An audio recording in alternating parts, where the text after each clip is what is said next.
Hello दोस्तों, मैं श्वेता सोनी आपका रॉ एकेडमी के ऑनलाइन प्लेटफॉर्म पर स्वागत करती हूँ। आज का हमारा टॉपिक है दोस्तों ह्यूमन डिसीज़, मानव में होने वाले रोगों के बारे में आज अपन चर्चा करेंगे। तो चलिए स्टार्ट करते हैं ह्यूमन डिसीजेस। पहला क्वेश्चन है हमारा, एड्स किस वायरस से होता है ना। विच वायरस कॉजेज एड्स। तो पहले अपन एड्स के बारे में कुछ मुख्य बिंदुओं पर चर्चा कर लेते हैं। दोस्तों जो एड्स का फुल फॉर्म होता है उसे एक्वायर्ड इम्यूनो डिफिशियंसी सिंड्रोम के नाम से जानते हैं, ठीक है। अर्थात एड्स का फुल फॉर्म क्या है? Acquired immuno deficiency syndrome. अब ये किस वायरस से होता है? ये HIV वायरस से होने वाला रोग है दोस्तों। किससे होता है? ये HIV वायरस से होता है। HIV का फुल फॉर्म क्या है? Human immuno virus. HIV का फुल फॉर्म है ह्यूमन इम्यूनो वायरस। तो एड्स जो है, जो वायरस संक्रमण से होता है, उस वायरस का नाम है HIV virus, human immuno virus. AIDS day कब मनाया जाता है? तो एड्स डे 1 दिसंबर को मनाया जाता है। 1 दिसंबर कब मनाया जाता है?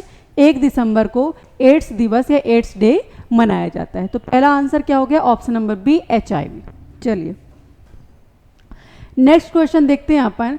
टाइफाइड रोग किस जीवाणु से होता है? ठीक है, टाइफाइड जीवाणु अर्थात बैक्टीरिया से होने वाला रोग है। क्वेश्चन क्या बोल रहा है कि टाइफाइड किस जीवाणु से होता है, उस जीवाणु का नाम बताना है। तो टाइफाइड जो है वो साल्मोनेला टाइफी से होता है। किससे होता है? टाइफाइड जो बैक्टीरिया या जीवाणु से होने वाला रोग है, उस जीवाणु को हम क्या कहते हैं? Salmonella typhi. Salmonella typhi. Next question क्या है? जो हैजा है उसका कारण क्या है? What causes cholera. तो हैजा किससे होता है? हैजा होता है बैक्टीरिया से, ठीक है। हैजा जो होता है, कॉलेरा जो होता है, एक बैक्टीरियल डिसीज है, एक जीवाणु जनित रोग है ना, जो किससे होता है? Option number C, bacteria. इसका आंसर है बैक्टीरिया। इस बैक्टीरिया का नाम क्या है जिससे हैजा या कॉलेरा होता है? उस बैक्टीरिया का नाम है विब्रियो कॉलेरा। क्या नाम है? Vibrio cholera.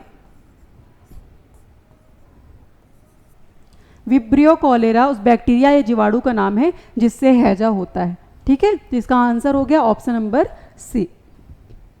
नेक्स्ट क्वेश्चन देखते हैं अपन। डायबिटीज मधुमेह किससे संबंधित रोग है? ठीक है, diabetes is a disease related to what.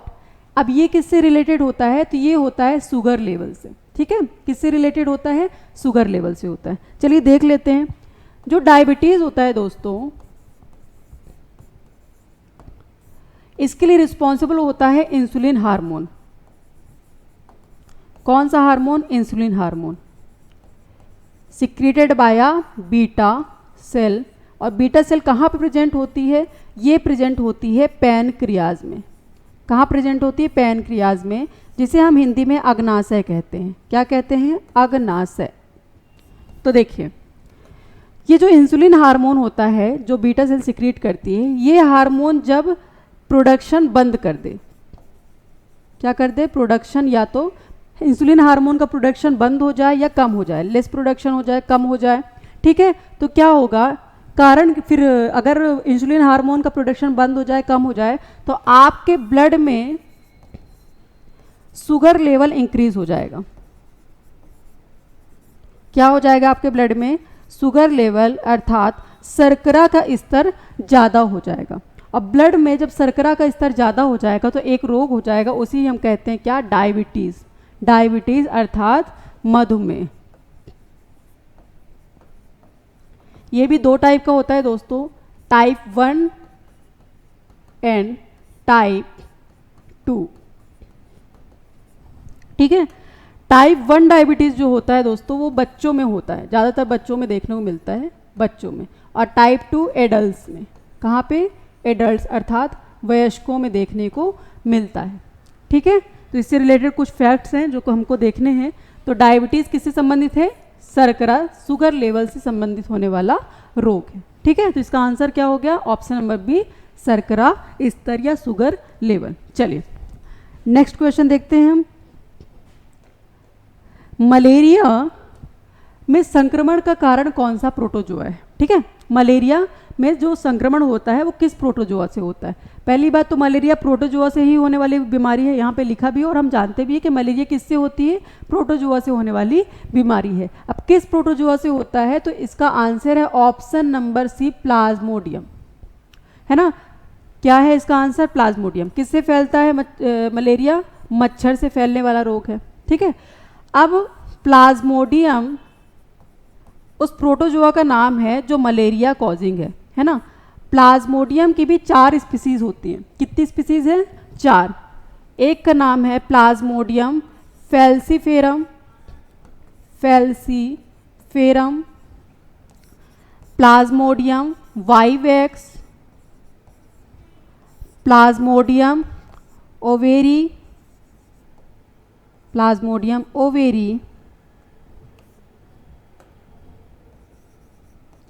And plasmodium मैलेरी।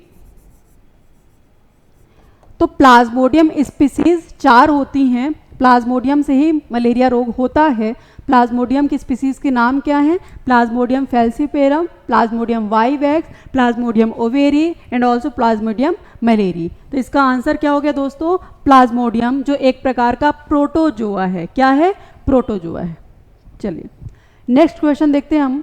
Ads के निदान में कौन सा टेस्ट प्रमुख होता है? ठीक है, एड्स को डायग्नोस करने में कौन सा टेस्ट यूज होता है या इसका हम यूज करते हैं? तो इसका आंसर है दोस्तों ELISA, option number B, ELISA, है ना। एड्स का फुल फॉर्म हमको पता है, एक्वायर्ड इम्यूनो डिफिशियंसी सिंड्रोम। ठीक है, तो एड्स जिस टेस्ट के लिए कौन सा यूज हो रहा है, निदान के लिए क्या यूज हो रहा है? तो एड्स के निदान के लिए एलिसा है। इसका फुल फॉर्म क्या है? Enzyme linked immunosorbent assay. ELISA का फुल फॉर्म है enzyme linked immunosorbent assay. ठीक है, जो एड्स के निदान के लिए टेस्ट होता है। चलिए नेक्स्ट क्वेश्चन देखते हैं हम। डेंगू का वाहक कौन सा मच्छर है ना। डेंगू का वाहक कौन सा मच्छर है? तो जो डेंगू होता है दोस्तों, ये वायरस से होता है। किससे होता है? वायरस से होने वाला रोग है। अभी किस वाहक कौन है, वेक्टर कौन है? तो यह है Aedes aegypti, option number C. Aedes aegypti के कारण क्या होता है? ये एक मच्छर होता है जिसके कारण क्या होता है? आपको डेंगू रोग हो जाता है। क्या है कारण? वायरस। ठीक है, डेंगू के सिम्टम्स है कि हड्डियों में बहुत ज़्यादा फीवर आएगा या मांसपेशियों में, जोड़ों में बहुत ज़्यादा दर्द होगा। इसलिए हमको इसे ब्रेक बोन डिसीज़ भी कहते हैं। क्या कहते हैं? ब्रेक बोन डिसीज़ के नाम से भी जानते हैं डेंगू। जब डेंगू हो जाता है तो प्लेटलेट्स की संख्या बहुत ही ज़्यादा कम हो जाती है। क्या होता है? प्लेटलेट्स की संख्या, बिम्बाणु की संख्या बहुत कम हो जाती है और व्यक्ति को बहुत ही ज़्यादा कमजोरी लगने लगती है। बहुत ही ज़्यादा व्यक्ति वीक हो जाता है, कमज़ोर हो जाता है, क्योंकि डेंगू नामक बीमारी में बहुत ही जल्दी से प्लेटलेट की संख्या, प्लेटलेट की जो काउंटेशन होती है बहुत जल्दी कम होने लगती है, घटने लगती है, जिससे व्यक्ति को बहुत ही ज़्यादा कम समय में भी बहुत जल्दी वीकनेस आने लग जाती है। रीज़न क्या है? प्लेटलेट्स की संख्या का घटना। ठीक है, तो डेंगू का जो वाहक है वो कौन है? Aedes Egypt. नेक्स्ट क्वेश्चन देखते हैं अपन। तपेदिक किस अंग को मुख्यतः प्रभावित करता है? ठीक है, ट्यूबरकुलोसिस। तो जो टीबी है ये एक प्रकार का बैक्टीरियल डिसीज है। कौन सा डिसीज है? बैक्टीरियल, अर्थात जीवाणु जनित रोग है। कौन सा रोग है? जीवाणु जनित रोग है। तो टीबी किस बैक्टीरिया से होता है? उस बैक्टीरिया का नाम है माइकोबैक्टीरियम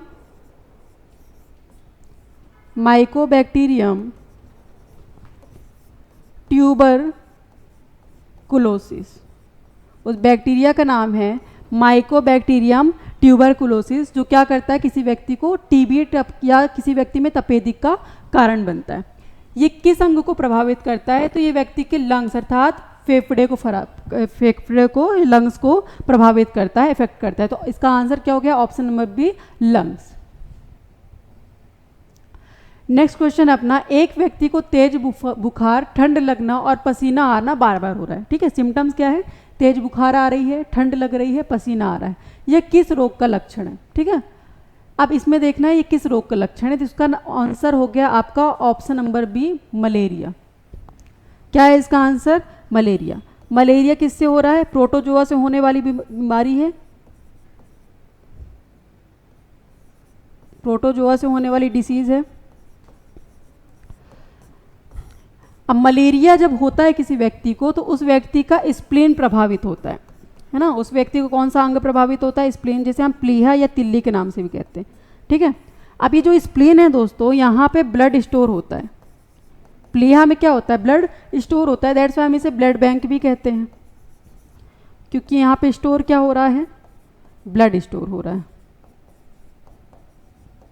ठीक है, इसलिए इसको हम क्या बोलते हैं? ब्लड बैंक के नाम से जानते हैं।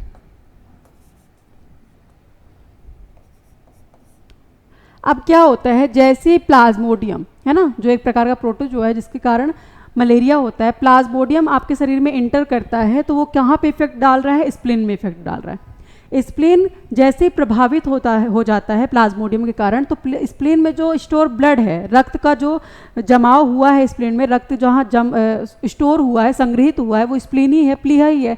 तो अफेक्टेड अगर प्लीहा होगा, स्प्लीन हो गया, तो आपका जो ब्लड है वो भी अफेक्टेड हो जाएगा। और ब्लड का काम क्या होता है? टेम्परेचर, शरीर के तापमान को नियंत्रित करना। लेकिन ब्लड प्रभावित हो जाता है मलेरिया में, इसलिए ब्लड जो है शरीर का तापमान मेंटेन नहीं कर पाता है और व्यक्ति को ठंड लगने लगती है। तो मलेरिया नामक डिसीज में व्यक्ति को बहुत ज़्यादा ठंड लगती है, कारण है मलेरिया। और प्रभावित अंग हो गया स्प्लीन या प्लीहा। नेक्स्ट क्वेश्चन देखते हैं, एक बच्चे में सूजी हुई गर्दन और आयोडीन की कमी पाई गई है। ये किसका रोग है? ठीक है, क्या है? गर्दन सूजी हुई है, स्वेलिंग आ चुकी है उसमें, और आयोडीन की कमी है। तो ये किस रोग का सिम्टम हुआ? तो ये इसका आंसर है दोस्तों ऑप्शन नंबर बी, गॉइटर। क्या है इसका answer? Option number B, goitre. तो देखिए, ये एक प्रकार का घेंघा रोग है। गॉइटर को अपन हिंदी में क्या कहते हैं? घेंघा रोग। ठीक है, क्यों होता है? आपके गले में, कहाँ पे? ट्रैकिया के पास, ट्रैकिया अर्थात श्वास नली के पास, जैसे ये हो गया आपका ट्रैकिया, श्वास नली। ठीक है, तो यहाँ पे एक ग्लैंड, ये दोनों ग्लैंड दोनों तरफ क्या होती है? थायराइड होती है। कौन सी ग्लैंड होती है? Thyroid gland. ठीक है, तो आपके ट्रैकिया के पास जो थायराइड ग्लैंड स्थित होती है,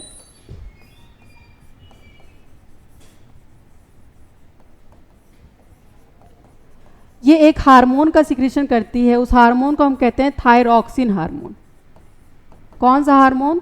थायरॉक्सिन हार्मोन। जब शरीर में आयोडीन कम हो जाता है, जब शरीर में क्या हो जाता है? आयोडीन कम हो जाता है, आयोडीन की मात्रा कम हो जाती है, तो जो थायराइड ग्लैंड है थायरॉक्सिन हार्मोन का सिक्रीशन या तो कम कर देती है या बिल्कुल भी बंद कर देती है ना। थायराइड ग्लैंड आयोडीन की कमी के कारण थायरॉक्सिन हार्मोन का सिक्रीशन या तो कम कर देगी या तो बंद कर देगी। और जैसे ही थायरॉक्सिन हार्मोन का सिक्रीशन बंद हो जाता है, थायराइड ग्लैंड, ये जो ट्रैकिया के पास पाई जाती है ना, ये अपनी साइज को बढ़ा लेगी, आकार को बढ़ा लेगी, है ना। तो जैसे ही थायराइड ग्लैंड अपने आकार को बढ़ा लेती है, तो क्या हो जाता है? गर्दन सूजी हुई दिखती है ना। रीजन क्या है? आयोडीन की कमी और थायरॉक्सिन हार्मोन का सिक्रीशन ना होना। तो इसका आंसर क्या हो गया आपका? Option number B, goitre. ठीक है, तो यहाँ पे हमने सॉल्व कर लिए हैं 10 MCQ। आपको आई होप आपको समझ में आया होगा और आपने कुछ फैक्ट को नोट भी कर लिया होगा। Thank you.